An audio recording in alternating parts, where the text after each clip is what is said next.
So my company is called Origin Chain Networks, and we work with the farming community. Essentially, we're a digital transformation company. Like we started off as a blockchain company, Hmm. because I'm a specialist in that technology, and looking for um, what entry points into this multi-party system, which is the farm to fork food Hmm. system, to try to um, gain a foothold, I would say, in the market, to gain relevance and to gain practical, to bring value to the market.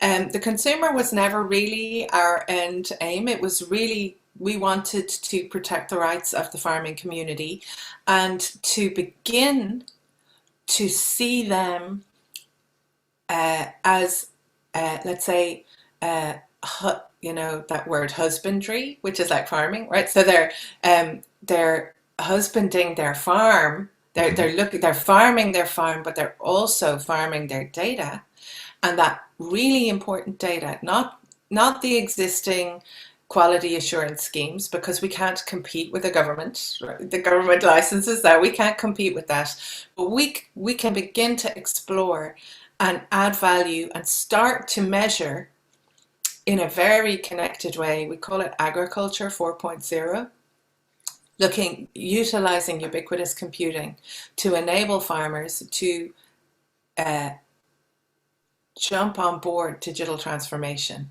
and to test with us, create with us Hmm. new opportunities where they can create products that are tradable and valuable, perhaps on the carbon marketplace, perhaps as data banks or data, you know, data sources uh, of real time information about what's happening on the farm. We take this approach that they're side by side commercial farming and measuring the environmental impact cost. We Hmm. can see that farming is extractive, taking nitrogen from the soil, converting it, carbon, nitrogen, all these things, these Hmm. chemicals, and converting it into nutrition, Yeah. which we then eat. It is an extractive process. And there is a side by side impact on the environment. That is the environmental cost of farming anywhere in the world, absolutely anywhere in the world. So in in arid lands, you need to add more water. It's a big cost to add water, perhaps reduce temperatures. In temperate zones, like Ireland is a temperate zone, we have these grass-fed systems whereby, in fact, environmentally speaking, it is one of the lowest cost ways of Hmm. producing meat-based protein, because cows can be outside, or goats can be outside, or sheep can be outside. They don't need to be in sheds, and they have free roaming land essentially, Yeah. which is atypical in industrial farming. Yeah. In the whole world, So basically. Yeah. yeah, so but similar to New Zealand. So Hmm. opposite sides of the world, we have very similar means of farming, and there are places in Europe like northern France, the UK, where similar systems Hmm. exist, and so we're building systems for that, and we link together. At the moment, we're exploring a product line or a service line that looks at using Earth observation data, so satellite images, to create a reputation, an independently verified reputation system for the self-reported data coming from the farms. Hmm. Um, we What have would a that ways what to would go that with mean? that. Yeah, so what would that mean for the farmer? He would represent his data to the government or to the supply chain where people can see that he authentically grew his, let's say, carrots or his cows on his farm, or how would it work? So at the moment, what we're doing is working with the farmers to uh, find the best way for them to gather their data, their field Hmm. data, and to report it, and they report it to us. So Hmm. at the moment, farmers are essentially co-creating with us new types of data products, Okay. which, as co-creators, they can have a share in, The not data. just their own data, but Hmm. actually this. We are exploring a cooperative business model where Hmm. the original farmers who are involved in co-creating these types of products become beneficiaries of. So it's a kind of a crowdsourcing model, because it's really important that it's relevant. And not only that, we recognize that. So there's a couple of things. So I haven't fully answered your last question, and I'm already talking about something else. So let me clarify. What we're trying to do is work with farmers to help them self-report this peripheral data.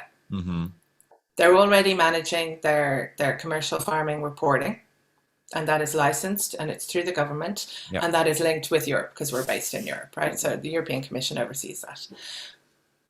Interestingly enough, in Europe, with the Green Deal and this idea of moving forward, that Industry 4.0 or Agriculture 4.0 must also be cognizant of environmental impact. It's not clear yet what degree and quite how that reporting must take place. Okay. So Europe, those elements are undefined as yet, but we do know that climate change is a significant push factor. Yeah. And how to,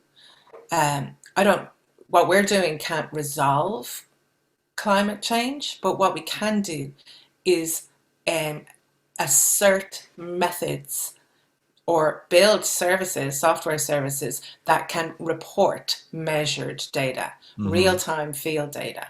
The issue between the public administration right across Europe and the farming community, that at the moment that relationship is adversarial. Farmers report, they are audited, and they are assumed to be trying to trick it out.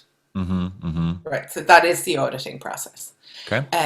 But there are in Ireland, there are farm advisors to support the farmers. There's a whole system set up to support the commercial farming practice reporting.